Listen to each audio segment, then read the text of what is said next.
Ladies and gentlemen, and welcome to an evening of stand-up comedy. Right now, we're on a full Monday, cranked up, throw down, fifth gear. Welcome, for me, the act, Ben Elton. Thank you.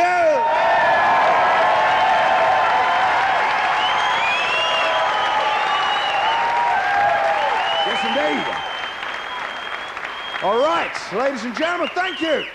Thank you for that tumultuous reception that you threw down for me right there. And let me tell you now, for any of you who are worrying, that was the last piece of audience participation that I will be requiring tonight. Okay, so no wallies, no dildos, nice peaceful audience, me comedian, you audience will all get out of here in a nice perfect time for the pubs, okay? I do not dig audience participation. I think it shortchanges the audience, because you know that the comedian has run out of gags when he or she says, and now I'm going to choose a person from the audience.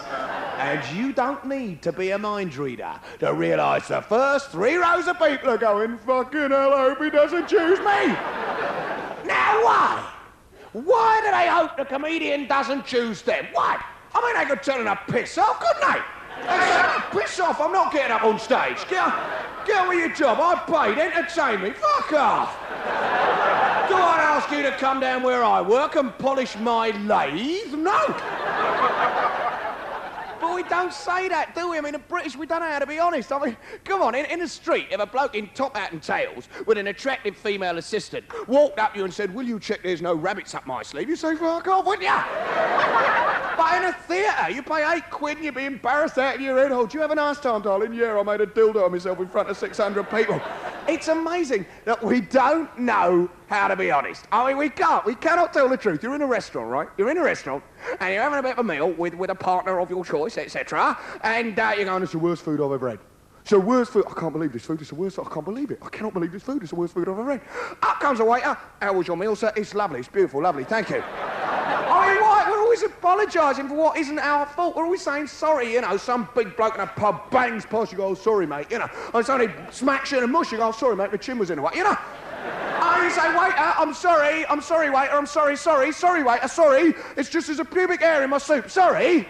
I mean, what am I apologising for? It's not mine, it's fucking blonde, you know. We have to learn to tell the truth, you know, because otherwise we can't sort our environment, you know. We accept everything that is handed to us, from awful food to awful traffic system. I mean, the traffic system is on my mind at the moment because I've been on tour, right? And if you tour Britain, you know that Britain is one vast contraflow, okay? One vast line of bollards. I've got to a point where I can't get out of my fucking bedroom at night without a load of cones to follow the way, you know? But what are these bollards for? They're completely useless because, ladies and gentlemen, they bear no relationship whatsoever to the extent of the roadworks, right? In London, you could have an enormous, great cosmic pit with tube trains running at the bottom of it, and it is being protected by a little bent metal tin triangle kicked to the side of the road, right? On a motorway, you can cruise past 30 miles of contraflow, and in the middle, there's a wheelbarrow on the hard shoulder. Nothing else. Nothing. Just loads of motorway maintenance cars cruising up and down going, we can drive up the hard shoulder. What are they doing? What are those cars doing? There's no work going on. Why are they driving up and down hard? There's nothing happening. I'll tell you what they're doing, ladies and gentlemen. I'll tell you what they're doing. They're going to the back of the queue, picking up the bollards, driving to the front and putting them down again. Ladies and gentlemen, the sign for roadworks is a triangle containing a man digging. What?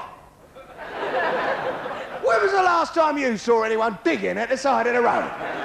Or anything else going on, for that matter? I'll tell you what the sign for roadwork should be.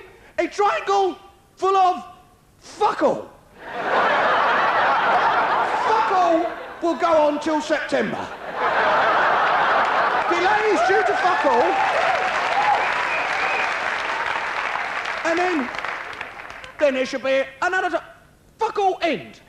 End of fuck all. There is no more fuck all. Fuck all is over. You may proceed without fuck all, Well, 300 yards, just enough time to get in a third. When fuck all, we'll begin all over again.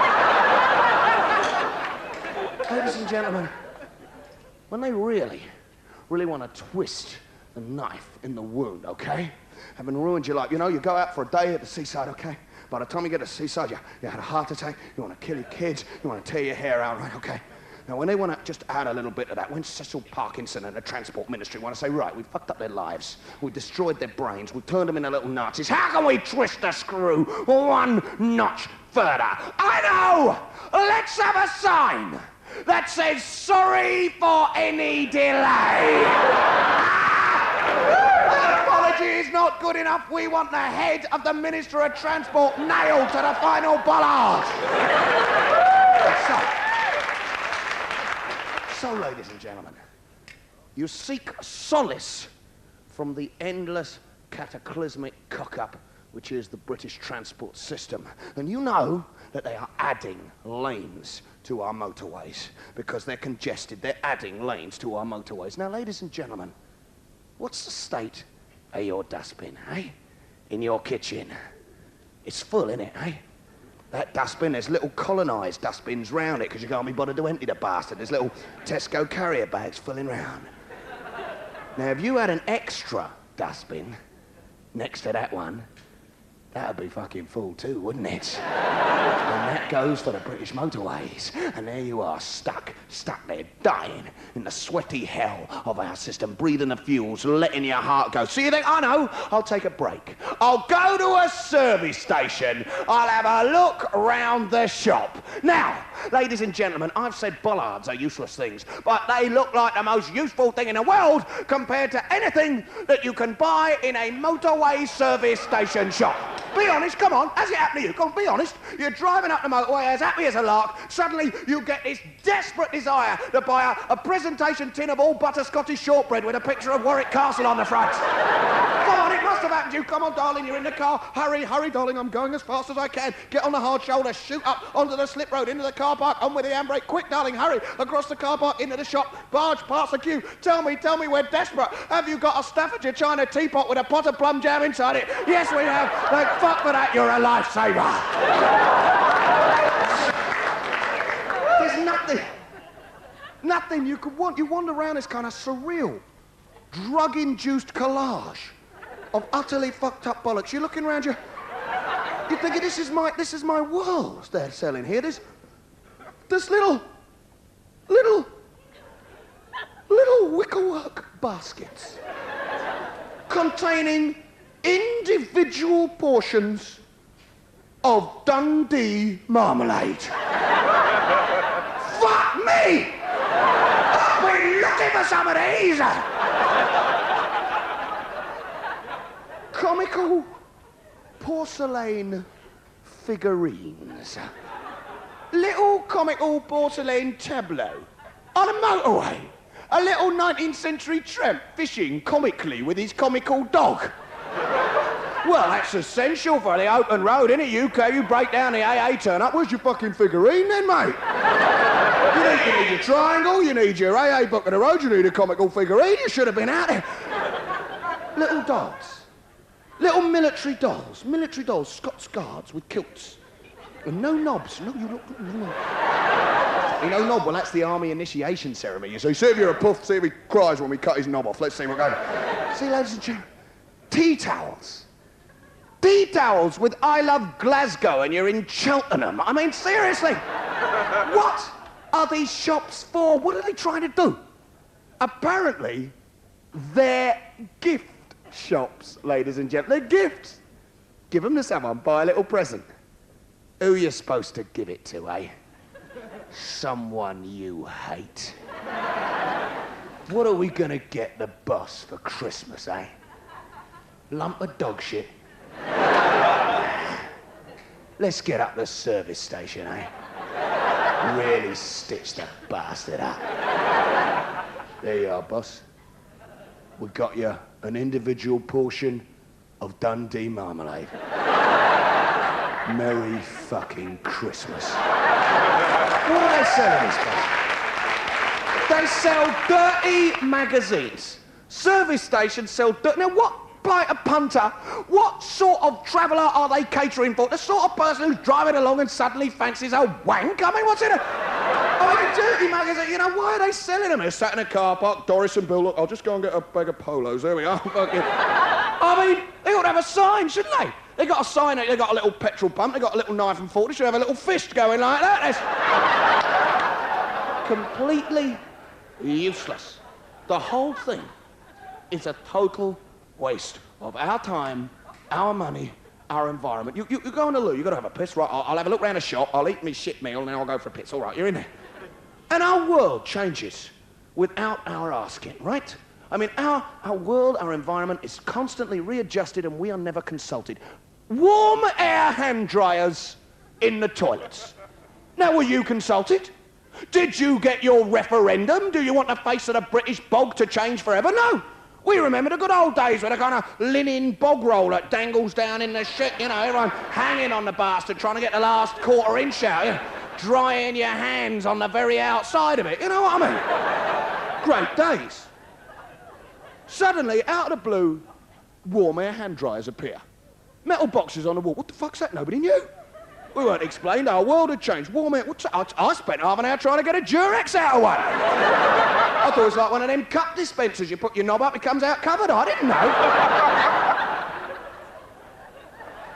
So you read the instructions on the hand dryer. For your comfort, hygiene and convenience, we have installed warm air hand dryers. Isn't that nice of them? For our convenience. Now, ladies and gentlemen, what is convenient about them? Be honest. It takes 5 hours to dry your hands. By the time you got your hands dry, you want to piss again. You get locked in an endless cycle. You're having a piss, drying your hands, having a piss, drying your hands. You'd starve to death. For our hygiene. That's interesting. Hygiene. Now, what is hygienic about these things, eh? You push the button, give it 5 seconds, fuck that, wipe your hands on your arsehole, don't you? Now, be honest. They might as well hang a pair of jeans on the wall to do the same thing. It said, the early machine said, to prevent chapping. What the fuck is chapping? I mean, we were all terrified of being chapped, weren't we? I never used to be able to use a towel. Fuck it, I want to get chapped, I'll let them dry in the wind. What is chapping? I still don't. I'm never going to find out now, because they got warm air hand dryers. But don't worry about them, because they're no use to you anyway. Because you don't need to dry your hands in a modern toilet, nah. Because you can't get them wet. Nah. Because the world changed on our behalf without us being asked. Because I remember the old days when they used to have them old taps. Do you remember? They used to have really crappy taps in toilets. They were a load of rubbish, they really were. Because they had them turny things on them. And when you turned it, the water came out, and you turn it back again, the water stopped. Well, what a lot of bollocks that was, eh? We needed something a bit better than that, didn't we? And we got it. Because now the taps have got buttons on them. And when you press the button, the water comes out. Isn't that marvellous? Unfortunately, when you take your hand off the button to wash it, the water stops. Well, thank you, God. It's a type of reflex test, isn't it? You've got to catch the water. They could turn it into an Olympic sport, couldn't they? Oh, the big Russian nearly got his fingernails wet there. I'll tell you what you have to do. Is a little tap tip from Ben, eh? What you got to do is get your hands underneath and nut the bastard. That's it. Your troubles are not over. Because the pressure on these taps is very interestingly adjusted, yes? Because there's only 2 pressures. They were designed on an Arts Council grant, and there's only 2 of them, right? You can either have a tiny, tiny little trickle that creeps to the end of the tap, looks out, thinks, am I coming out today? No bollocks, I can't be bothered, and well, it's not enough of me, I'd only evaporate on the way to his hands. No, I'm not coming out. Or, if you apply 1 picojoule of extra energy with the forward motion, with the finger on the button, a sodden tidal wave shoots out the basin into your trousers. Hands bone dry, trousers sopping wet. Bastard! But that is when you discover that all is for the good in our beautiful world, ladies and gentlemen, because that's when you discover what the warm air hand dryers are for. Dry your trousers after they've been sprayed from the taps that don't work. There you go.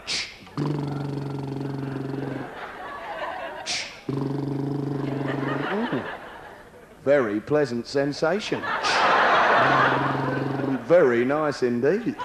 Purified people, piss off, haven't come yet. Give yourselves a blowjob. Go on, let's have a bit of get a bit of warm air wafted round here. Don't do any other good. Get it wafted. Because be honest, ladies and gentlemen, let's have some liberation sexuality tonight. Because wouldn't it be nice if we were honest with ourselves? Wouldn't it be nice if you could give yourself a blowjob? I mean, nothing would matter anymore. The whole world would change overnight. Nothing would matter. You're late for a bus. I don't care. You're in a queue at a bank. There's a bloke at the front with a load of pennies from the arcade. Bollocks, count them again. I'm all right. Because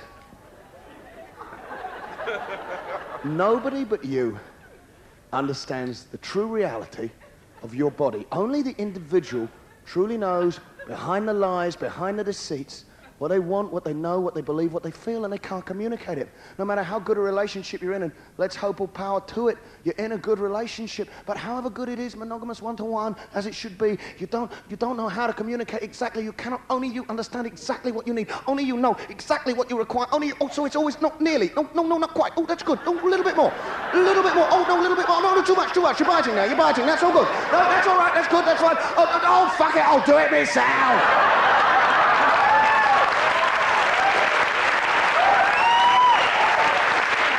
Women going, he's been down there 20 minutes and he still hasn't found it. Men going, found what? Hang on a minute. Are you suggesting I'm required to do more than vaguely go? I thought was enough. I thought my duties as a new man extended only as far as a vague That's your lot, love. Fair exchange, no robbery. Other men thinking, hang on a minute. Is that bastard on the stage talking about what I think he's talking about? He's talking about clitoris, is he? Bastard's talking about, that's rude, that is. That's nobbing rude, that is. Talking about, come on, Sonia, we're off. We're not having talk about clitorises. You might find out you've got one. Let's go. Bad language, ladies and gentlemen. Nobody understands themselves. Nobody understands each other. No wonder our sexuality is so screwed up. So many lies, so much hypocrisy. We never learn the truth. All the words are brutal. Shag, bang, fuck. Nothing to do with love. Nobody learns to love, you know. It's all learned behind a bike shed. It's all lied about. All the words mean nothing. I mean, blowjob. All right, I've been talking about it for 5 minutes. I mean, what does blowjob mean? It's a funny old phrase, isn't it? Blowjob. Blow. Ladies and gentlemen, I may not know much about sex, but I do know one thing. You're not supposed to blow. Blow harder! I am blowing harder! Well, I'm not feeling anything. Well, I am. My ears are fucking bleeding. Watching your partner inflate before your very eyes. You come up for air, they shoot across the room like a balloon. We need new words. Words that describe the situation, give kids an idea what they're taking on. If they've got to be more careful with themselves, which they must, then at least we should give them a hand, tell them what's going on. I mean, blowjob means nothing. We should describe it. Suffocate job. That'd sum things up a bit better, wouldn't it? Desperately try to be sensitive, even though your neck's half broken job. Because let's be honest, creative sex is not easy, is it, eh? If God had wanted us to have oral sex, she wouldn't have given us elbows, would she? No. I know you're trying to be sensitive to my every urge and need, Ben, but could you get your elbow out of my arsehole? We don't understand ourselves, and we don't understand what we need. Maybe some of the heterosexual women in the audience will remember that first time they allowed themselves to be persuaded by their boyfriend. I can remember the time I put... Oh, go on, please, do it. A time the boyfriend persuades her, go on, do it for me, go on, do it for me. So I don't want to touch it, it's stupid, it's rude, I don't. Oh, go on, it's beautiful, I love you, go on, just don't, just like that. No, like that, I love you. Hypocrites, we've all done it. And, oh, go on. Girls going, no, but one day, you're persuaded to do it. Oh! What a star-spangled night of romance that was, ladies and gentlemen. Oh, the doves of love filled the air. Oh, the stars were out, the violins of Mantovani were playing as romance in a musky-scented way filled the air. As the lady in question allowed herself to be persuaded to do it for him. Oh, what a beautiful night.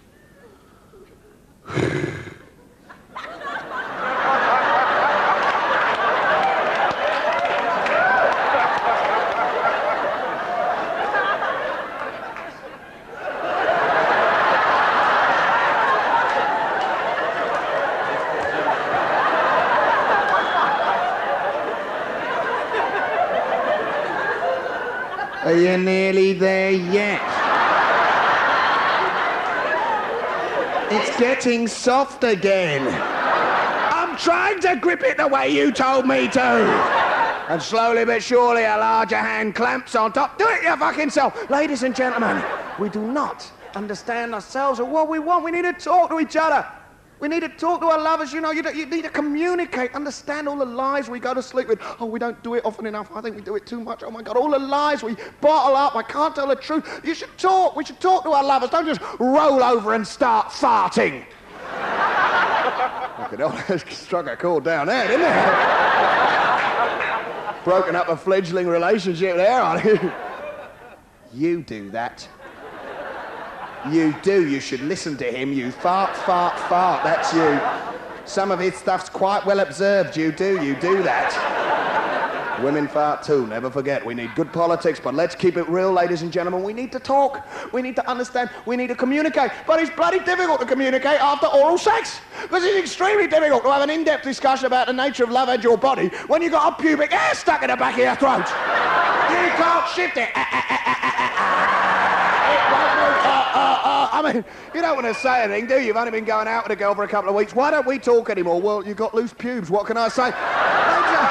I think I've finally discovered what that woman in that stupid coffee advert's doing. When we're supposed to think she's doing a percolate.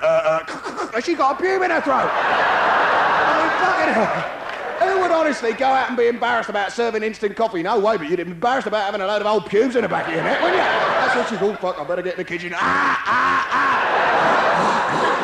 She's thinking, I must stop sucking off Roger before our dinner parties. I really must. Ladies and gentlemen, the pube is something we have to come to terms with. We need to face the reality of the pube because they're everywhere. I mean, they're funny old things, pubes. They're not happy where they are they? They like to get about a bit, don't they? I'm not surprised. Stuck in a pair of sweaty old pants. I think, fuck this for a lark. I'm off.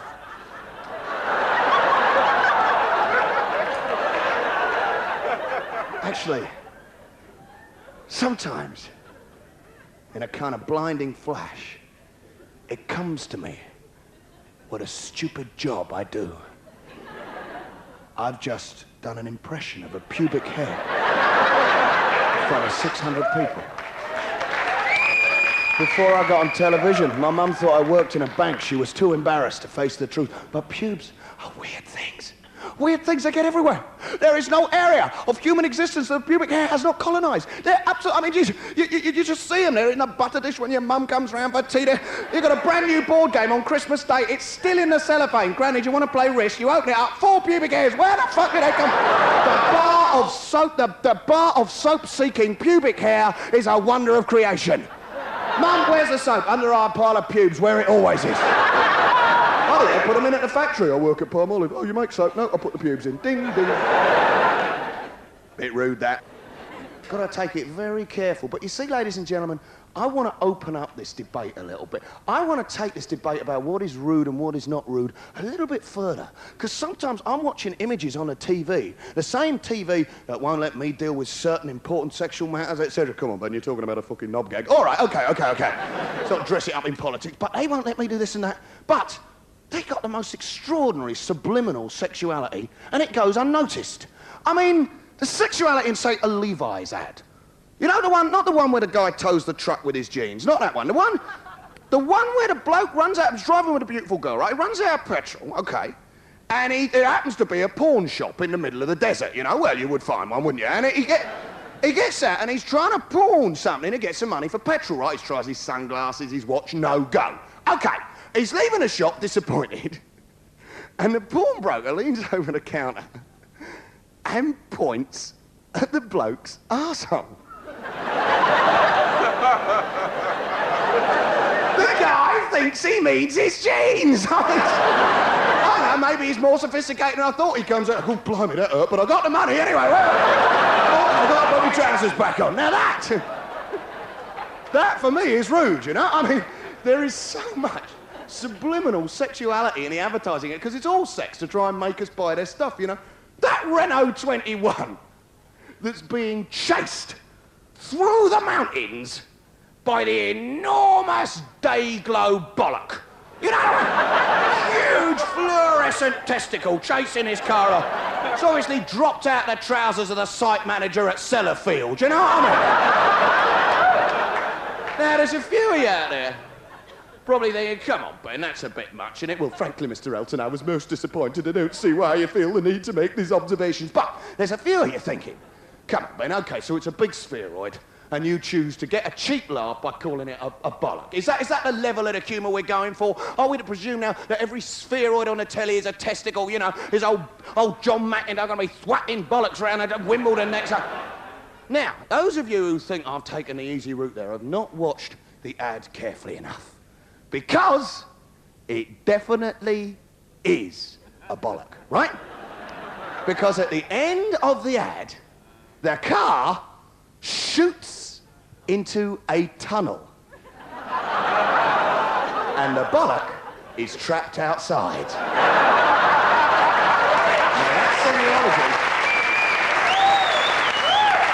Now, that semiology, ladies and gentlemen, is not coincidental, believe me. Somebody's been thinking, how can we match up the image of Renaults? I know, let's say they're a prick in a tunnel, love it. I mean, really, every product seems to be sold sexually. You know, we're so hypocritical, we're repressed. We can't face the truth of what we are, and yet we allow the most, you know, spurious double entendres in our images, you know?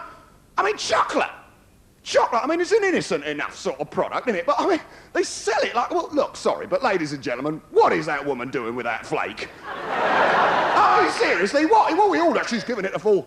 I mean, isn't she? I mean, be honest. She's sat there on her windowsill in her chateau in France there, she's all sweaty, she's all dripping in her negligee there, she's lovely, giving it.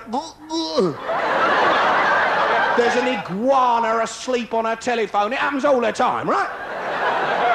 I mean, is that how you lot eat your flakes? No, you eat them on top of a bus thinking, oh, God, I got... Oh, no. Oh, shit, I mean, flakes are ruined by trying to get the little flecks off your blouse, aren't they? I wish that woman had answered her phone in the flake ad. I mean, really, dream, just knock the iguana off, pick it up, look, I'm going down on a flake, call back later. Oh, seriously. Chocolate. The imagery of chocolate is outrageous. It's all phallic. It's always a beautiful woman got... I mean, Mars bars, they even put the veins down the side, didn't they? To be honest. That's a serious pervert working at Cadbury's, I'm telling you. Immortalising his dick in chocolate. He's going, you see that, my son? That'll be in 1 million mouths tomorrow. I pity the poor bloke that designed the curly whirly, don't you? Dear, oh dear. I know this a little bit, but you see, I feel that it's time for us to protest against the spurious, the outrageous abuse of sexuality in adverts. We're being presented with these beautiful people, and apparently we spend 15p on a flake, and then basically, you know, we get the girl or we get the guy or whatever. It's outrageous. And it's even more contemptible, because when they dispense with beautiful people in ads and they decide to sort of represent the average punter, I mean, they're seriously weird people. Like those poor, sad, mad, weird women in the Whiskers adverts. Stood there in their kitchen. Always chunky, scuttles across the floor. Meat and liver, plenty of jelly. Chunky, straight from the can. Hello, mum. Never mind, hello, mum. Where's my whiskers? Never mind, hello, mum. Plenty of juice, plenty of rabbit, plenty of meat. That's what she likes. Plenty of marrow. These women are mad! She thinks she is her cat's mother. And we are supposed to respect her opinion? She says the cat must like the cat food because it eats it all up. The fact that this is what it is given to eat, and if it didn't eat it, it would starve, doesn't seem to have crossed their mind. I mean, it'd eat anything if it was hungry enough. It'd give Mrs. Thatcher a blowjob if it was hungry enough. Obviously got a bit far there, haven't I? I can hear the executive trousers filling at the back there. He swore he wouldn't do that joke, I'm telling you. Well, I thought it was outrageous. I don't see why he feels the need. He's quite a clever, educated young man. I don't see why he feels the need to be so rude. Ladies and gentlemen, when they use real people in ads, they abuse us. They show us for what they think we are. They always give them a wart or a speech impediment, just to show the stark difference between a gorgeous world of the product and the awful world of the consumer, which is where we live. There's this sad old mock girl, if you brush regularly, you know? You get Lisa Goddard stood in some supermarket addressing this sort of Quasimodo figure. Doreen, being a deformed mutant, I expect you like to watch the pennies. Yes, I do, Lisa, that's good.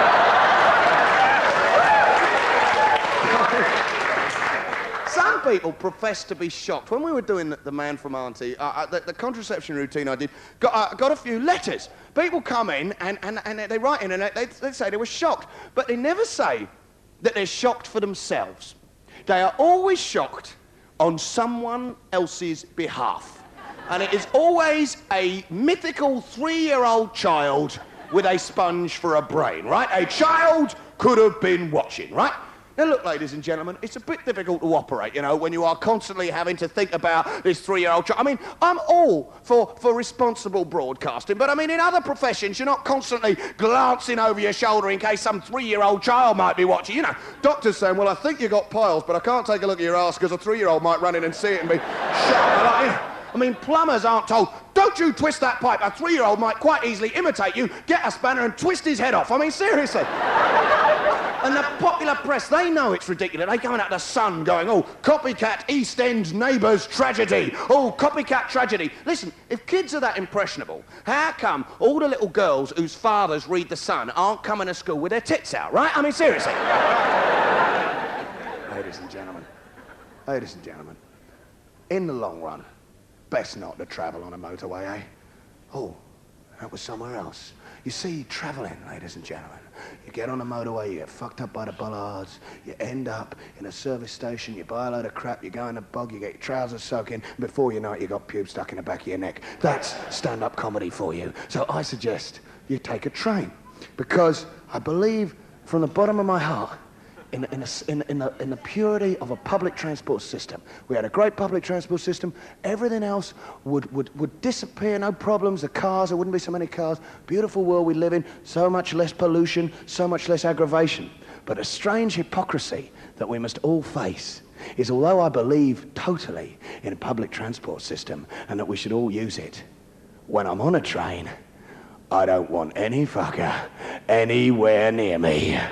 I want a whole train to myself, ladies, because it doesn't matter who you are or what you are. You could be a really nice person, you could be a liberal, you'd be a wanker, but you could be. Always a small, just a couple of laughs from the liberals. I think he's got a perfect right to say that, I really do. But whatever you are, whatever you do, If you're on a train, no matter how much you believe in public transport, as I do, you want both seats to yourself. You don't want some bastard sitting next to you, do you, eh? You want the whole bench to yourself. So, I use the trains regularly because I believe in the system, and I constantly find myself at Euston or St Pancras, stuck in one of those queues where we discover the true humanity of what we are, the true fartiness, these great long queues winding round the station, winding this way and that, full of sad, fucked up little people getting more and more irritated as the train decides to come, as the train gets later and later, and up and down the queue. You can hear the paranoid mantra as we all think the same thing, as we all feel the same horror, and we all say to each other, he's pushing in, that bloke's pushing in, he's pushing in, that bloke's pushing in, tell him, Frank, tell him, Susan, tell him he's pushing in, that bloke's pushing in, go on, if he's going to, tell him, we're all there, getting more and more fucked up, we're all turning from nice little liberal lefties into Nazis as we want to kill everybody else in that station, we want to kill them all, we want to stomp on their heads because we think they're pushing in and we think they're getting something that we're not getting, and slowly but surely the mantra jacks up one level as the Falkland spirit evaporates and we all turn into little Thatchers as we all say to each other, well, if he's pushing in, then I'm going to push in. And slowly but surely, the little queue collapses slowly but surely just because one person wanted to get their trolley through the queue to get to the other side of the station. We all say, he's pushing in, I'm going to push in, he's pushing in, I'm going to push in. Suddenly, we don't care about the little old ladies, we don't care about the children, because underneath it all, deep down in the horror of communal living, is the silent, deadly chant. Double seat. Double seat. Got to get a double seat. Double seat. Double seat. Got to get a double seat. We're all looking at each other wondering whether we'll get on first. Who can we get past? Who can we push in front of? Who can we trample on? Double seat. Double seat. Gotta get a double seat. I'm checking everybody else's baggage. There's a couple of families here. They've got trolleys. I'll be past them, no problem. There's a bloke in a wheelchair. Wallop. He'll be under a train. No worries about that. All is fair when you want a double seat. Double seat. Gotta get a double seat. I'm looking down at my bag. I hate my bag because it's a huge pink Dayglow nylon sausage that I bought when I was a student, and it went out of fashion that fucking day. And then all the stitching fell out of it, and I've got to do it up with elastic off the back of my bike, and all my pants are there, and it's wrapped around my legs like a gay pride zeppelin, and I'm going double seat, gotta get a double seat, and everyone's going double seat, gotta get a double seat. Suddenly, the gates open, we surge forward. Suddenly, the trolley is a weapon. Out the way, out the fucking way. Double seat, we go through the barrier. The British Railman has been on a course. Could I have your ticket, sir? Fuck off, bastard! Double seat. We're on the front, there's 50 of us, we're young, we're fit, we're on the platform, double seat. We pass the first class carriages. In unison, we all say, why do they put them on? They are totally empty. Why do they have first class? And if you think, I bet you fucking travel first class, Ben. Of course I don't. I can't go first class. Everyone says, yeah, you go in first class and you vote Labour. So I'm with everybody else, going double seat. We get on the carriage, we pass the buffet. Is it open, is it closed? It doesn't matter. I'm there, I'm going down the corridor, nut the old bloke, knee the old lady. There's a seat, oh fuck, it's got one of them tickets in it. Have I got the guts to tear it out? Reserved from Luton. Have I got the guts to just tear it up? Shall I just take it out and tear it out? No, because even though I pretend to be an anarchist on stage, I'm a little farty underneath. So, I've got to find my own double seat. I've got to find it, there I am. Blue tag under the bum. I'm sorted. And I spread out. Occupy my space. Intimidate people. Fuck off, I'm a yobbo. Pretend to be asleep. Whop the old willy on the table. No, not everyone can do that, but if you can, that's brilliant. That people will move a newspaper, they're not going to move a willy, are they? Is this willy taken? Yes, it is. Piss off. But you can't protect the whole space. Eventually, someone's going to sit opposite you in a train. Nice old lady. Expect it'll be going a bit late. They normally do. You look her in the eye. This is a 4-hour journey. I want to read my book. You say one more word, I'm going to kill you. With this plastic fork. Guy sits next to you. Doesn't care about the willy. He's got a Sony fucking Walkman on. And I know I'm going to have to spend the next 4 hours trying to work out what the bastard's listening to. Like a swarm of bees playing comb and paper. Money for nothing and your church for free. So you get up. Maybe go to the buffet to make the time pass. The buffet. Buffet, that's a nice word, isn't it? It's a lovely word, buffet, and it conjured up all sorts of culinary delights, doesn't it? Buffet. Croissant buffet. Boulangerie buffet. Come, my darling, let us make love on the floor of the buffet. Let us drink British rail or red wine and make love till Luton on the floor of the buffet. Why don't they be honest, eh? Why don't they tell the truth? Why don't they just call it a crap house? Ladies and gentlemen, the crap house will be opening shortly for the sale of hot and cold crap. And could you please remember to bring some change with you, because we're too fucking stupid to pick any up when we left the station. So I went up the buffet, played that buffet game you always play, you know. Match the food to the photograph. That microwave hamburger looks so beautiful, you could always imagine it in a field, couldn't you, with a cow around it, but no. Suddenly this kind of soggy thing appears in front of you. There's one item we couldn't identify. We thought, what the fuck is that? Is that a sausage roll? Couldn't decide. Maybe it's a Mars bar, I'm not too sure. Turned out it was the bloke behind the buffet making sure no one stood beside him. Couldn't believe it. In the long run, ladies and gentlemen, there's only one way to travel. Shanks's pony, you got to walk. It's the only way, but the problems are there. In London recently, we recognised just how dangerous it is to be a pedestrian. I was there, I was arrested in Trafalgar Square. I was arrested for a crime of revenge. It wasn't on the poll tax riot. It was a different little protest. I was arrested for a crime of revenge. I was smearing my shit on a dog's paws. Because, ladies and gentlemen, you know how for soldiers they do say in a war, for every soldier there is a bullet with his or her name on it, her if you're in the Israeli army. Well, the same is true for shoes and dog shit. For every pair of shoes, there is a turd with its number on it. It's waiting for every one of you. You'll probably meet it on the hottest day of the year when it's just about to liquefy. And you'll be looking for that little patch of greenery in the middle of our urban sprawl that everybody's used 100 times before you, scraping the shit on top of the shit on top of the shit. Ladies and gentlemen, it is another fact of dog shit lore that no matter the better and the more expensive your Adidas, Ponzi Pose, Reebok, high-tech, 500 quid for a pair of plimsolls, aren't you a wanker, shoes are, the bigger and the wetter the jobby that awaits them. Oh yeah, dogs are very discerning creatures. Yes, you're comparatively safe in flip-flops, that's true. But nothing opens a dog's ass faster than a pair of hand-stitched Gucci's, I'm telling you. They're little anarchists, they're waiting. They let the 2CV with the hippies go by, but when that Porsche pulls up, there's a gang of dogs going. When that bastard gets out, I'm going to give him something to get into. So, I'm walking along. And you know how when you get some new shoes, no matter what a little farty git you are like me, you still feel good, you feel better. No matter how much of a farty you are, you got new shoes, you feel kind of sexy. Kind of good, you're clocking your reflection. It doesn't matter that the circulation's being cut off at the knee, you know. I mean, it doesn't matter because you're looking at yourself in the windows of the shops, you sexy beast. Look at those shoes. Oh, you juicy bastard, look at you. Having a little fantasy to yourself. No, not all 4 Nolan sisters at once. Please, leave me alone.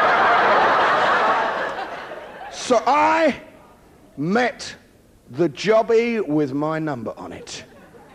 It hadn't even been born yet. It was still inside its donor dog. Because there in front of me was this little ball of fluff with a monkey face going yap, yap, yap, yap, yap. And its name was Yappy. I knew its name was Yappy because it had a little collar on. It said, this dog name is Yappy. If this dog should dare to roam, run it over because we fucking hate it. Because it was a Pekingese. A Pekingese, the sort of dog with an 8-mile fucking lead that rushes across both sides of the street to trip everybody up. Pekingeses. Where do they come from? Nobody likes them. Nobody likes them. They just seem to sort of emerge out of rich old ladies' armpits, don't they? They just seem to sort of grow out of fur coats going, yap, yap, yap, yap. Give me some more food. Yap, yap, give me some cake. Pamper me. Pamper me or I'll run away and then you'll be lonely because I'm your only friend, aren't I, you sad old cow?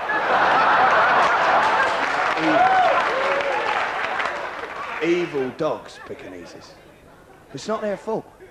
Like so much else upon this beautiful planet that we are rapidly turning into a toilet, so much else, Pekingeses are the product of humanity. We invented them. 2,000 years ago in China, some dildo decided to cross a wolf with a gerbil, and the result was the first Pekingese. I mean, imagine what life was like for the first yappy. His mum's some great butch she-wolf, you know. Hadn't even noticed when Jeremy Gerbil had done the business round her back 4 months earlier, you know, just thought a flea was biting her or something. Suddenly, out pops Yappy. What the fuck are you? I'm your son. Piss off, you're embarrassing me. Because there was no can of Mr. Dog, the food for the small dog for the first Yappy. Oh no. No, they had to hunt with the pack. Have you ever seen a gerbil trying to bring down an antelope? So there was 2,000 years of resentment welling up inside a Yappy. And that wasn't all that was welling up inside a Yappy, because he'd been on a high-fibre diet. And Yappy laid the biggest and the most extensive turd I have ever seen in my life, right where I wanted to walk. I have said he is a small dog, but Pekingeses are strange. They've got bodies like Doctor Who's TARDIS. They are bigger on the inside. You can get a lot of shit out of a pig. And this one was enormous. It was colossal. Picture it. It blocked out the sun. There was snow on the peak. Fergie was taking a well-earned winter break on its lower slopes. Surrounded by journalists blending in well with the rest of the shit. You see,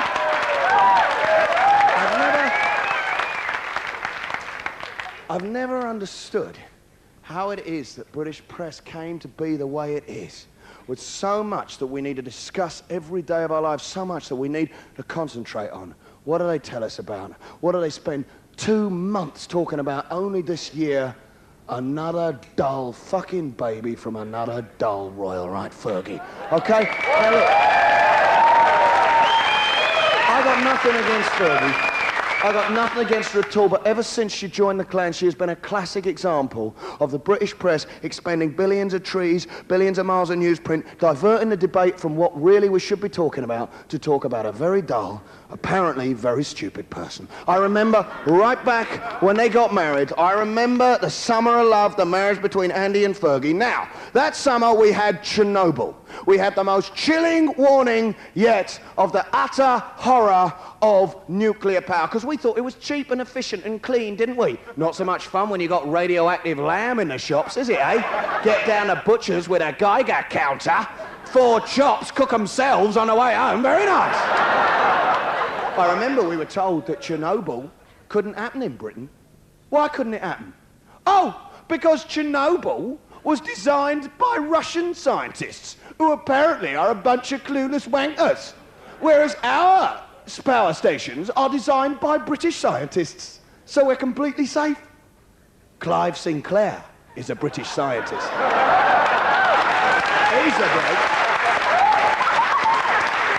He's a bloke that put a washing machine engine in a shoebox and asked us to drive to work in it, you know, seriously.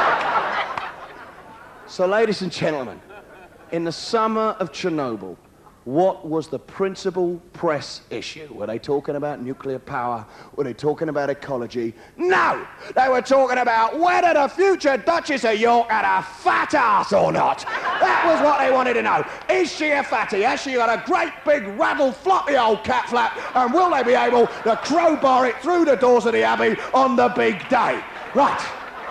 So I thought, no. There was a time There was a time when the royals, you know, they held a place in our society. You could actually respect them. You know, I don't think Queen Victoria had to suffer speculation about the size of her arsehole, did she? No. I mean, imagine if the press had been around in the days when royals really made news, right? When they meant something, when they were giving each other syphilis and fighting each other and all that, you know? I mean, they made enough of the supposed tiff between Fergie and Di. What would they have made of the real row between Queen Elizabeth I and Mary? Oh, you Scottish bitch, giggled haughty, half-bald virgin Liz. So, I thought, I'm not getting involved. I'm a lefty, I'm going to think about the world, I'm going to think about what matters, unemployment, you know, but I'm not getting involved. But it's insidious. It draws you in. You can't help it, it keeps pulling you in. I mean, I'm in buskers on it, and I don't want to know, I'm not interested, but you're looking over people's shoulders thinking, oh, she's lost a bit of weight, she may be all right. They might fit her into the... I don't know. I mean, by the time it gets to the big day, I go. I'm in Trafalgar, I'm there, I'm shouting up at the balcony with all the other lovable Cockney cab drivers. There we go, apples and pears, boiled beef and carrots, Seagull, a lot of blacks moved in round here, governor, all there. We're all down there, shouting up at the balcony, going, give us a kiss, Fergie and Andy, give us a kiss. I mean, where's the respect gone? Where's the mystique of royalty? I mean, where's it going to end? Give us a shag? That's what's coming. They'll be out on the balcony, next lot, Harry or Will's, click, the picture that charmed the world, wallop, Prince Harry. Slips it into some horse-faced Sloane Ranger. That's what it's going to be. Go on, fucking your highness. Sit on his face. We respect you.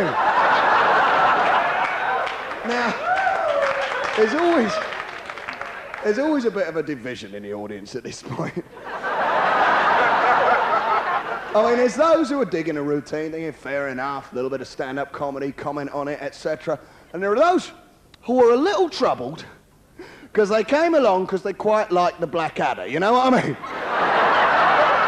Well, I was shocked because I thought the last episode was very sensitive when they went over the top, but I couldn't understand what he was saying about the princess. I really couldn't. So, I understand that we are treading on taboos here. It's almost like doing religion, you know? I mean, like, lots of people, they think they're atheists, but they never say they're atheists, do they? They say they're agnostics, because you don't want to tread on it, because you don't want to go too far. I mean, you think you're an atheist, but you say agnostic just in case. Okay, you know, you want to die suddenly. Oh, fuck. Yes, I do exist. You see, I mean, for instance, I would never say fuck in a church, you know? I mean, I don't think I really subscribe to organised religion, but I would never say fuck in a church. I'd have one, but I wouldn't say it. And I think that's an important difference. I mean, for some people, the royals are the real issue. You know, they think it's going too far to take the mick out of the royals. There's two reasons for this. The first is they do a bloody difficult job. Don't you ever go at them, they do a bloody difficult job. You wouldn't want to do their job, they do a bloody difficult job. Well, I respect Charles, of course I do, but Fergie, 16 million holidays last year, I mean, it's not going to take it out of you, is it? Now, come on. And the other reason you're not allowed to ever go at the royals is because they can't answer back. Don't you ever go at the royals because they can't answer back. It's not fair. You can say what you like, but they can't answer back. Come on, they're on the telly and the papers every fucking day. They would say what they want if they wanted to. The Queen gets her own programme. 5 minutes every Christmas day, she could say, couldn't she? She's there, she could say, a Merry Christmas to one and all and the Commonwealth, and by the way, fuck off, spitting image. She could do it. She does it. You see, I have a genuine sympathy for him, because I like some of them. I like Charles. I mean, he spoke up on the environment before most did. I mean, he's a bit of an old hippie, but I dig him. His brothers are bastards, but they're not going to be king. So basically, we're okay. But why do the press keep going with this obsession? Whether Charles and Di have got a good marriage, I mean, Jesus, how could you have a good marriage under that kind of pressure? But, I mean, I've got to admit it, they're not exactly well matched. I mean, she is a Sloane Ranger and he is a bit of a hippie. I mean, basically, she should have married Andrew Ridgeley and he should have married Shirley Williams. It's quite clear to me. But, I mean, they couldn't exactly be worse put together if they'd met on Blind Date, could they? Now, be honest. Now, I know it's a bit of a link, but I've got to tell you, that is a weird programme, Blind Date. I mean, that's a strange one. I mean, what's it about? What is the basis of that programme? What did Scylla sell to London Weekend, eh? Basically, the programme is Scylla says to poor old Doreen, which one of these three grinning Wally bozos would you least object to shagging? I mean, that's what she's... Because it's true, we're all sat there on our sofas going, oh, I wonder if they fucked. Ooh. Oh, she won't want to fuck him. No, he's too fat. She's got the tall one. Oh, he's got the skinny one. Oh, they won't want to fuck her, eh? They're also, did they fuck when they went on their afternoon for two at McDonald's, you know? And I've seen the original version in Australia. It's called Perfect Match. They get a whole week's holiday, so, you know, they can... I mean, Scylla, oh, you lucky chucks. You've won a romantic candlelit dinner at McDonald's. Let's see how they got on. Well, it was all embarrassing, really, because he kept fishing the gherkin out, and it was... Shut up about the gherkin, did you? Fuck him! These kids, these lads, they're all there, good old British boys, haircuts that even Kevin Keegan has finally discarded, you know, little bomber jacket, little bit of jewellery, good old British boys, off Meister, follow the fucking bear, there, good old boys, and they've always got a cheeky question, haven't they? They've always got a cheeky question, no question now, a cheeky one. He asks a question, says to the lad, says, the girl says, so, what's your best feature? And the first lad goes, well, I think you'd need to be in private to find out. Oh, he's a bit of a cheeky one, isn't he? He's a lad. He's a boy, he's got a twinkle in his eye, he likes a bit of that. And he likes a bit of that, and why not? He's a good old British boy, off Meister, follow the bear, bomber jacket, Kevin Keegan haircut, he likes a bit of that, and why not? He's a good old lad, he's a good lad. We're having a giggle because he's a boy. He's a one. Scylla's behind the wall. She goes, oh, he's a lad, isn't he? He's a one, he's a chuck. He's a wanker, Scylla, we can all see that. You see, ladies and gentlemen, I mean, all those photos of Di in her bikini and things, I mean, not only do I believe that is an outrageous intrusion, I mean, you know, seriously, you can't, whether you got the institution or not, and totally sexist, because what we're actually saying is, look at that, look at Di. Look, we see her tummy. Come on, imagine if we could see her tits, look at that. And that's what they're bloody saying. They're saying, happy holiday, which translates as, look at those, eh? Fuck, you know. I mean, the one thing I can't stand on the beach is photographers. That must be Di's problem. But for me, every time you go on board, summer's coming, I'm going to go on board, I'll have a little holiday on the beaches. There's one phenomenon that seems to have taken over the beaches of the world, particularly the beaches of Europe, and I consider it to be outrageous. I mean, I got to tell you what it is like. It is nudie sunbathing. I cannot get my nudie sunbathing. The minute the sun comes out, all the horrible old tackle flops out, everybody getting cancer under the sun. It's revolting. I mean, we should all cover... I mean, seriously, ladies and gentlemen, who wants to lie on a beach all day watching a pale knob turn pink? I mean, really? Now, a lot more women nudie sunbathe than men. And there are two good reasons for this. The first one is, lads, that your average knob, and believe me, they're all average. Mine's fucking enormous.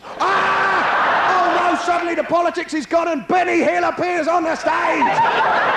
Recognise the devil in us all. Ladies and gentlemen, your average knob does not look good. Be honest, lads, it is not the most attractive part of the anatomy, is it, eh? It might feel very nice, but it looks fucking horrible, doesn't it, eh? Could you honestly stare yours in its one eye and say, you're a pretty little knob, you really are. I love you, you're my best feature. No. Bad design. Proves God's a woman, you see? She sat in heaven on the first day of creation. There's Adam and Eve in the Garden of Eden, and Adam's having a laugh at Eve's tits. Because that's apparently one of the great jokes. You've only got to watch the two Ronnies or Benny Hill. Tits, oh, wouldn't get me an ounce the pound, eh? No wonder they built the extension, eh? Wish I were her doctor, eh? I mean, all these laughs about women's tits. I don't know how women get up in the morning. They must piss themselves in front of the bathroom mirror. Fucking hell, look at them.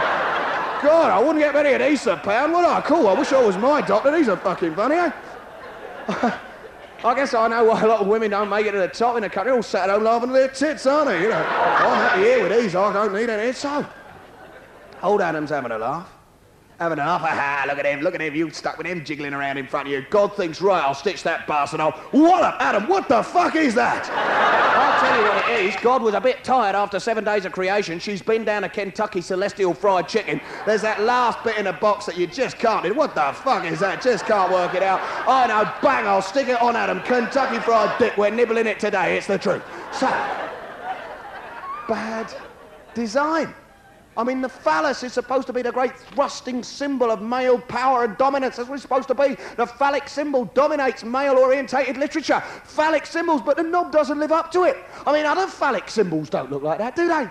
I mean, other symbols of male power don't look... I mean, when they go down Lamborghini and they unveil the new sports car, I mean, people aren't going, well, it's lovely, all the sleek lines, but we could do with a few more veins down the side, a couple of bulbous... Can you stick a couple of hairs under the bonnet? That'd look good, wouldn't it? You don't say to the architect of the new tower block, well, it's all right so far, but when are you going to put the purple helmet on tomorrow, or what? So, ladies and gentlemen, The average dick does not look good, and also, the naked dick on a nudie beach is seldom at its ease. It doesn't know where to put itself, does it? It lolls this way, it flops that way, it lies down, stands up, shrinks. Well, I've been fucking swimming, haven't I? All that, stretched out there we all are, a little acorn, crimson acorn nestling in the gingery pubes. I'm thinking that one's fallen asleep. Shall I wake him up or let the bastard burn? Just creep across every 15 minutes, flop it over and baste it with a bit of ombre soleil. And then there's the blokes with the big dicks. The blokes what don't need to lie down, no. Because they can walk up and down the beach all day, can't they? Intimidating people. Going, look at that, love. See, oh, look at that. Look at my dick. There's my dick, goes, you lucky creature. There it is, some big bastard. Volleyball, whoop, bong, bong, bong, bong. There we are. Look at that, some big bastard surfer. Surfboard under one arm, dick under the other. He's going, look at that, girls, you lucky creatures. There's my dick. I say, there's your dick, you sexist idiot. In your head. And so, ladies and gentlemen, we know, if we approach the truth of what we are, we know, us men, that the real terror of nudie sunbathing, the real terror is the fear, the mind-numbing, bull-crunching, out-of-order paranoia that we will suffer from an unexpected erection. Yes, that total fear that the little bugger's going to pop up just when you didn't expect it to. Because we're not used to it, are we? Like topless beach, fuck me, I'm surrounded by tits. Boing! All of us. I'm trying to hang on to my politics. I'm a lefty. I do not want to intimidate. I'm not going to stare. I'm not going to intrude her space. She's entitled to be naked. I'm entitled to be... I'm not going to look. I'm not going to be intimidating. I'm not going to stare. But the dick is not a hypocrite. Let's go on, have a little look, you bastard. Go on. Have a peek. Put a book on top of me. Nobody will know. All the lads stretched out, face down, drilling little holes in the sand. I'm trying to get the sand out from under me foreskin and not look like I'm having a wank. The bloke next door to me is trying to get the sand, trying to have a wank and make it look like he's getting the sand out from under his foreskin. Honest, officer, I was just cleaning it and it went off.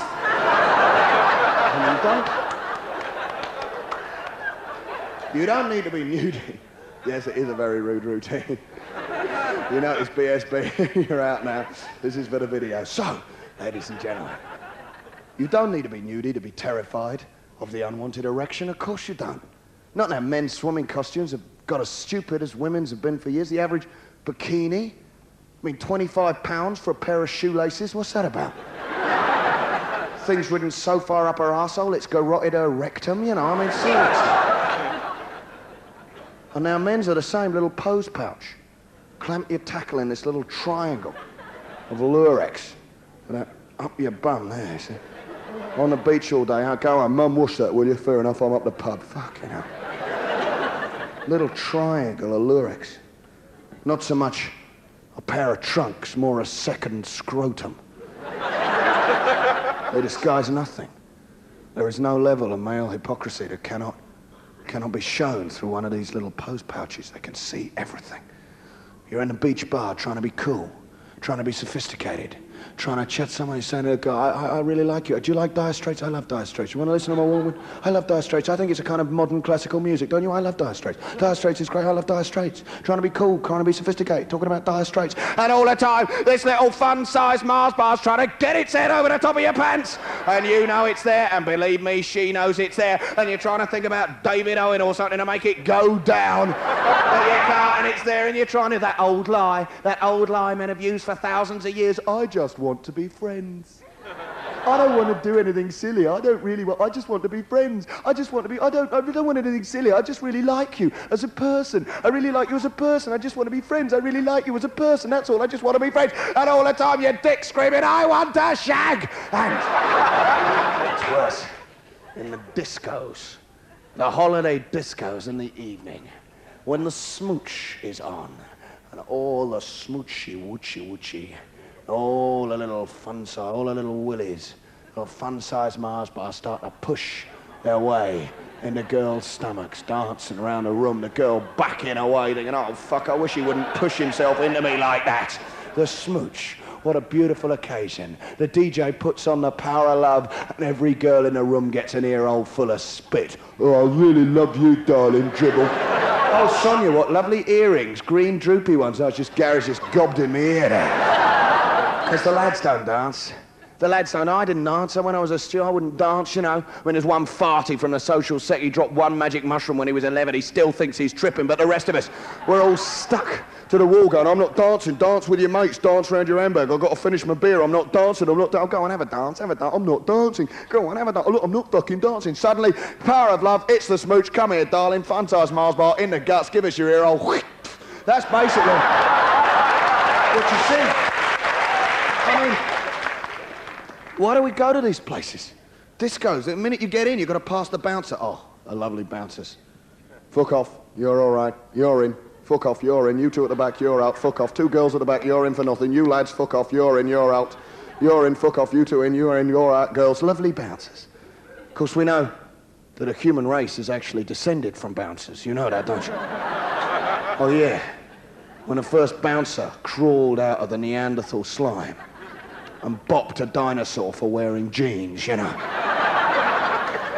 Because you have to be smart to be a bouncer, you see. They liked a little jacket and a little bow tie.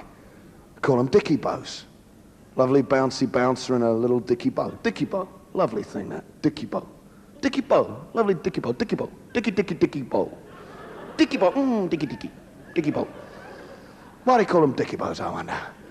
I'll tell you why, it's because they're wrapped round pricks, that's why. You see, ladies and gentlemen, if there was any trouble here tonight, you'd call them quick enough. Yeah, right, Ben, if you get any fucking trouble, call another stand-up comedian, okay. But seriously, why is it that you have to be smart to get in? I mean, Hitler was smart. He'd have been all right getting in the local Cinderella Rockefellers, wouldn't he? You're all right, Hitler. Lovely cap like the tie, nice one, nice whip. Himmler, in you come, lovely boots. Goering, lovely, look at that, lovely badges, lovely uniform. Fuck off, Jesus, no sandals. I mean, that's what it's about. So, ladies and gentlemen, I want to sort of come to a close here with, I suppose, one of my favourite subjects. It's a subject I'm often accused of exploiting for comedy, but I make no regrets on that. I refer to toilet humour. Because I love toilet humour, and not just because I think it's ecologically important that we come to terms with the toilet that we're making of our world. I mean, the North Sea, they say Britain is going to stop processing sewage in the North Sea by 1998. Well, I don't think I can fucking wait that long, do you? I mean, what's going to happen to the traditional British seaside holiday of plopping yourself down on a towel and toweling yourself down on a plop? You know what I mean? Toilet humour. Because it's a psychological excursion. You learn about yourself. You learn about your smallness and your fartiness in toilet humour. Because I don't know about you, but I'm going to share some truth with you at the end of the evening now. I'm going to tell you something real. I can't stand people hearing my noises. I will do anything to avoid a total stranger hearing me go plop. Anything. If I am in a public toilet and there is somebody out there, I'll clinch up, I'll wait him out. I think he's not going to hear my splash, that bastard's not going to... I'm never going to meet the guy, but I'm fucking terrified he'll hear my splash. Why? So, I'm in a public toilet. It was in the service station I was telling you about before. And I've got to have a poo. And it's an empty loo. Oh, thank God, I can have a really noisy splash and empty toilet. Well, obviously it wasn't entirely empty. I mean, obviously there's the ferryman there who's got to paddle you across the puddle of piss. But apart from that, it's empty. So he paddles me across the piss puddle. I tip the ferryman, wade ashore through the ripples of the piss lake. And I'm choosing my cubicle. Oh! Which of this dazzling collage of fucked up primeval swamps shall I entrust my pristine bottom to today? How wonderful to be a member of the human race when one sees the inside of a public toilet. Perhaps the first one, where some friend of humanity has kicked a hole in the bowl and hung the seat on the cistern. Lovely. I think not that one. Perhaps the second cubicle, recently vacated by the gentleman with the sprinkler attachment on his arsehole. There is shit everywhere.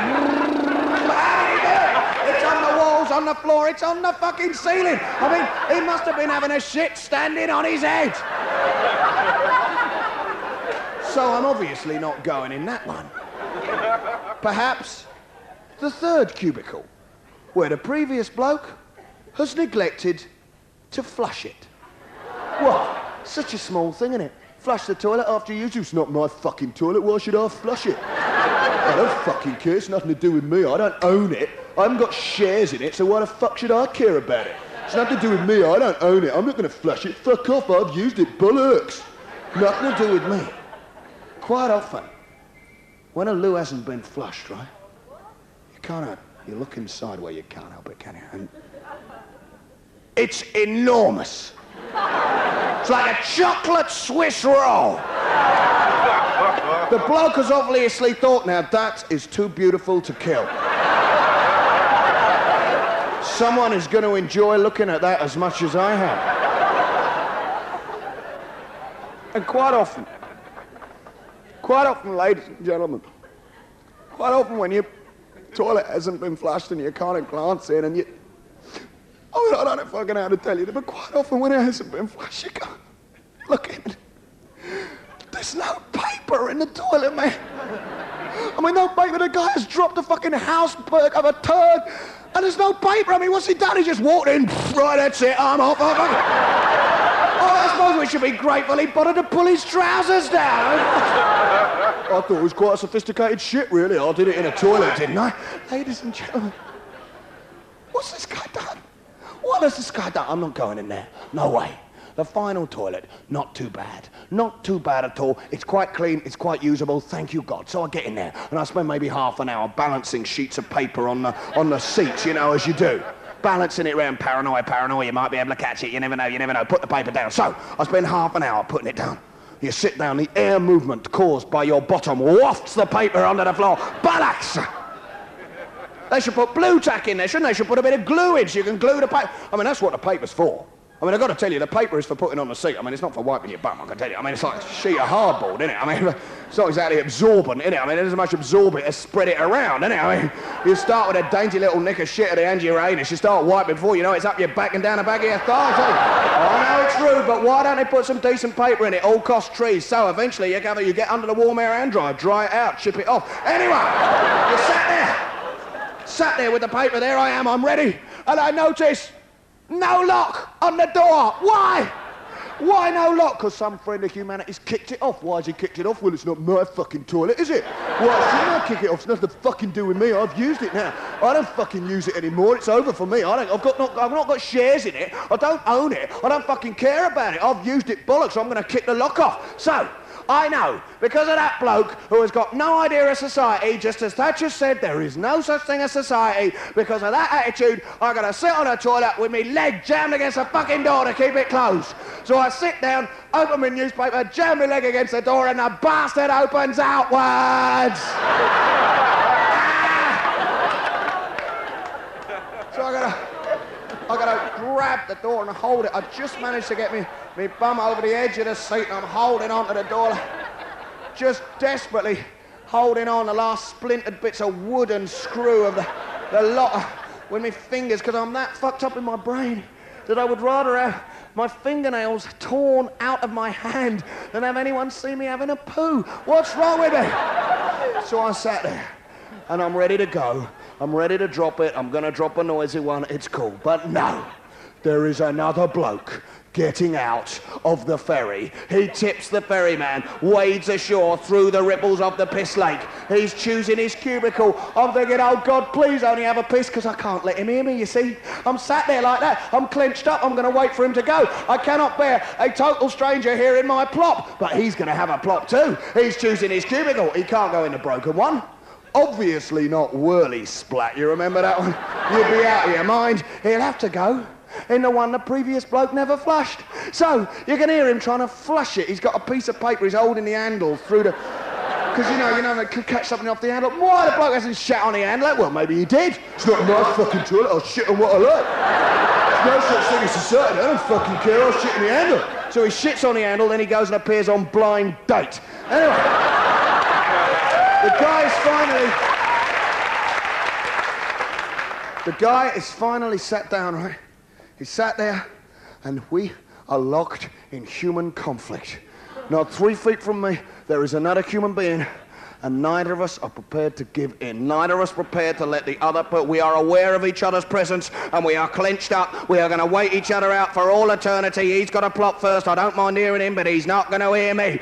We are divided only by a sheet of formica that doesn't even touch the ground. I mean, what's that about? An extra 3 inches for a bit of human dignity. I mean, what's it there for? Ankle fetishists? Ugh, fucking sexy pair of socks there. Eventually I'll think, oh, I'll let him hear me. I've got to get out of this place. I was here first time. I left here. I'll go first. I'm only fair. I'll have to hear it. I'll have to do it. I'll have to let him hear me. So I try and do the tiniest little plop. The tiniest. I drape a sheet of paper on the surface of the water to deaden the fall. Quite a few people thinking I thought I was the only person in the world. Imagine what a dangerous job it is I do, eh? First time I tried that gag, I'm thinking, fucking hell, I hope I'm right about this. And I've been to 600 people going, well, I've never done that, Ben. That sounds a bit weird. But it doesn't work. I drop a horrendous, it's like slapping a dead fish on the surface of a stagnant pond. Wallop, half a gallon of water, straight up my arsehole. The poor person's B-day. I mean, that's probably why the bloke who never used any paper didn't bother. He thought, well, that'll dry in the fucking sun, that will. That sluiced me out. The noise is horrendous. It is showing on the Richter scale. The bloke next door's head, he's banging against the cubicle. In the horror and the tension of the moment, a disaster befalls him. A worse disaster than a loud splash. The unexpected fart. The one his bot gave him no warning of. The one that happens every 10 years, because normally your bot knows that you'd have to kill yourself or become a monk or a nun if anyone heard you fart. So it gives you a warning. That's the spinal column. It runs from the bum to the brain. That's the fart hotline, that is. It goes, fart coming, fart coming. Prepare to clench up and ease and squeeze. There we go. Let that one go in 5 discrete stages. You'll be all right. But this time, boom, out it comes. The guy next door's going to have to become a monk. He can't move. I can't move because he's heard my splash. He can't move because I've heard his fart. We are stuck for eternity. There is another bloke getting out of the ferry. He pays the ferryman, wades ashore through the ripples of the piss lake. He's choosing his cubicle. Can't go in the broken one. He'll have to go in whirly splash. You can hear the lengthy papering process. He's got a stepladder and some paste. He's doing it properly.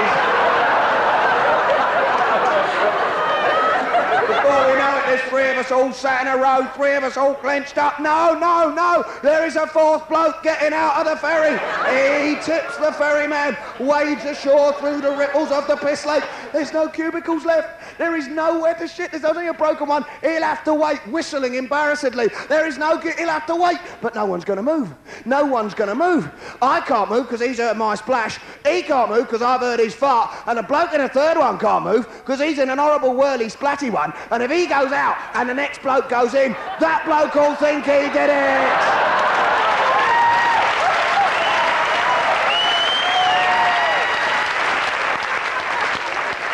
Now, you see, ladies and gentlemen, I know that a great deal of my comedy is vaguely critical. But you can see that all it really does is expose the farty beneath the Sellafield suit. Because, you see, we're all messed up. We all consume our environment. We all fall for media images. We all lie with our language. It's funny how I try to keep my language pure. We can see that, Mr. Elton. You've only said the F word 3,000 times. It's not clever. It's not clever. It's not smart. I know you think it is. I know you think you're being terribly witty by saying fuck, but it's not clever. It really isn't. You see, we all use a language in different ways, and I think we need to reclaim our language because it's used, you know, things are called epic, you know, an epic baked bean, you know. We need to reclaim our... I mean, all the time, I use words wrongly. I mean, for instance, I've been using the term wanker as a form of abuse. I mean, we all do. I mean, wanker is a favourite, especially for lads. Lads like to use the term wanker as a form of abuse. They go, oi! Hey! Wanger! Wanger! Winger. Wing. We do. Us lads, we think wanker's a great insult. But it's not really a great insult, is it? I mean, it's just stating the obvious, really, isn't it? I mean, come on. If you shout wanker, crowd of people, oi, wanker! They'll turn around and go, yeah, what? Because we're all wankers underneath, aren't we? Come on. Let's have a little liberation comedy now. Front row, seriously scared here. Because if we were honest about ourselves, we'd know that in some form or other, we're all wankers under the table, aren't we? Come on. Okay, look, ladies and gentlemen, we're gonna clear some stuff up tonight. I mean, we're not gonna have a wank, but anyway. It's getting ruder. So, ladies and gentlemen, let's really face the truth about it. Okay, I'm gonna help you through it, this liberation. I'll be the first, all right? I'm a wanker. Not obsessively, but I have known the pleasures of the palm. Now, who's next? Always goes quiet at the front. Oh, so I'm the only one, am I? That's interesting.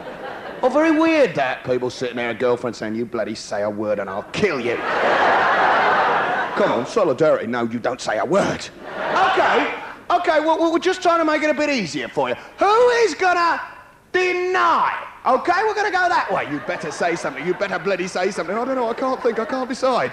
Who is gonna deny that in some form or other, over, let's say, the last year, so you don't look like an obsessive wanker, you know what I mean? Some of the lads thinking, fucking hell, Ben, when's the interval? I haven't had a wank for an hour, I mean, gee. Who is going to deny, in some form or other, in some, doesn't have to be a full-on, you know, in some form, a little, anything, little poke, a little prod, a little anything, a little readjustment, a little fiddle, you know what I mean, girls leaning against the tumble dryer, anything will do. In some form or other, who's going to deny that they haven't given it a little prod in the last year? No one. And it's good. It's good to liberate ourselves, break through the hypocrisy. I mean, seriously, we got any youngsters in the audience tonight? I've freed you. Any youngsters? I mean, all our adolescents are total lies, total deceits. Why can't we be honest? It'd be so much easier. Benji, what are you doing upstairs? I'm just having a wank, Mum, all right. Well, hurry up, your tea's ready. You can't rush these things, Mum. It'll be wonderful. Once we acknowledge everyone's a wanker, it's easy. I mean, you know, it's obviously some of the women thinking, I'm not sure he's got this right. You know, I mean, trying to work out with a kind of gently lopping your leg over the arm of the sofa when there's a Mel Gibson movie on counts, you know. Oh, no, I really hate Mel Gibson, yeah. He's so macho, he really is. I mean, it's just sexism, really. It's good once we acknowledge it. I mean, suddenly all authority figures disappear. You've got a bank manager who won't give you a 10-quid overdraft. Look him in the eye. You're a wanker, aren't you? What do you say? How do you know? Don't tell me wife. You know, I mean, everybody. All right, all world leaders. Gorbachev, wanker. Bush, wanker. Even Mrs. Thatcher must occasionally slip a claw under the elastic. I mean, seriously.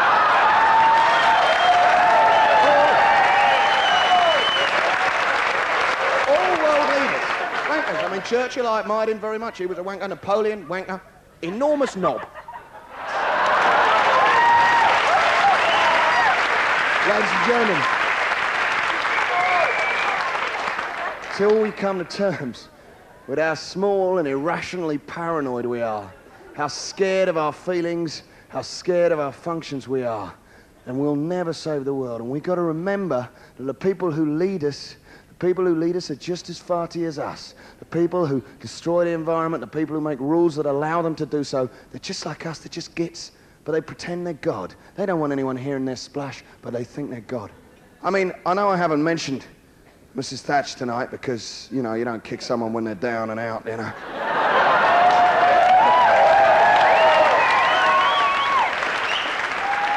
But I do have to say that she once had a slogan called the Resolute Approach. And she's always been resolute. She's always kept her word, and you have to admire her for that. Every election, she always promises that she won't touch the National Health Service. That's a big promise.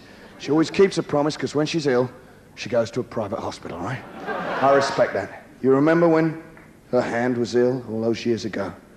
The tendons in her hand were drawing in the fingers, this is true, to form a claw.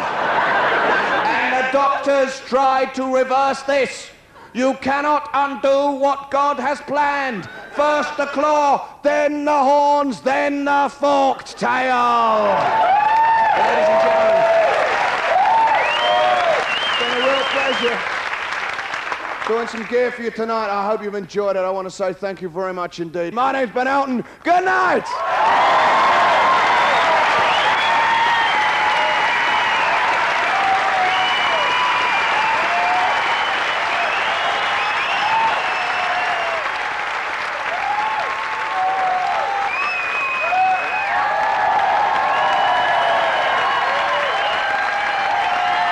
Ladies and gentlemen, just before I do that, this is really the end.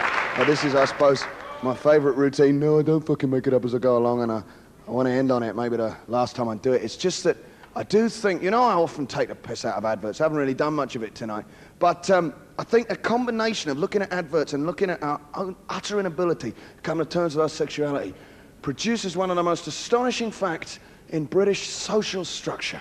And that is still against the rules after all these years, against the rules of the IBA, to advertise tampons on mainstream ITV. They actually have a rule about it. You can advertise them on Channel 4, oh yes, in the middle of the Polish film, so no fucker watches them, that's fair enough. But it'd really ruin Bruce's big night, wouldn't it? He's going, you bet, oh, there's an advert for tampons, it put you off your baked beans, wouldn't it? Apparently. Ladies and gentlemen, they now have adverts for tampons on Channel 4, and it is an IBA ruling, this is the words they use, that they have to be tasteful. A tasteful tampon ad.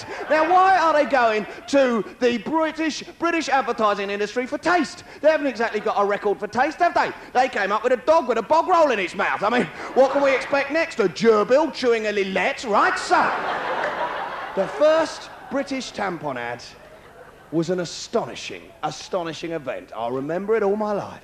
It concerned a lovely lady. She's all pretty. She's not a real person. She's not like Quasimodo in the supermarket with Lisa Goddard. No, she's there, and she's all pretty, and she's lovely, and she's obviously having a period, and she's feeling all wistful.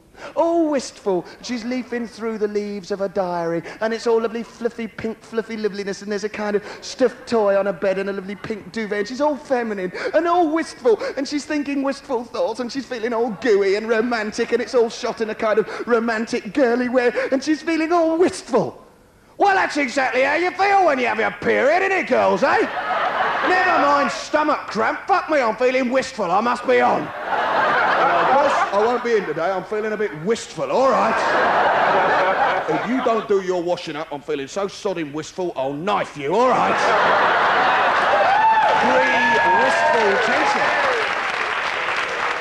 The ad came on. There was a voiceover, and I swear to you, the voiceover was this. Ladies. That's good, ladies have periods as well, that's right, yes. Yes, you just thought it was all the slags, but no, ladies have periods, that's good. Felicity Kendall, she has them. The Queen as well. Oh no, again, I've gone too far. Most people thinking, some of the lads thinking, well, you say what you like about the Queen, Ben, but leave Felicity Kendall out, it's all right. I'll tell you. She comes on, it's ladies, it says, the voiceover. The woman's feeling wistful, it says, ladies, do you have a secret? Half the population of the world does it every month. What's the fucking secret about it? I mean, Jesus, calling a brand of tampon secret, it's like calling sliced bread Enigma, isn't it? I mean, really? I tell you. There'd be a lot less of this po-face, let's keep it in a closet, let's not talk about it. Let's embarrass young girls when it first happens to them. If it was men that had periods, oh yes, then it would be a subject for after-dinner conversation. Of course it would. It'd be a sacrament at a church. The Pope would be lighting candles to the blessed flow, wouldn't he? There'd be a special bleeding room in every cathedral, of course it would. And we'd all have a chat about it after dinner. It was a marvellous sunny day. I remember it so well. I just strolled out of the pavilion to bat, and would you believe it, my period started. Oh yes, and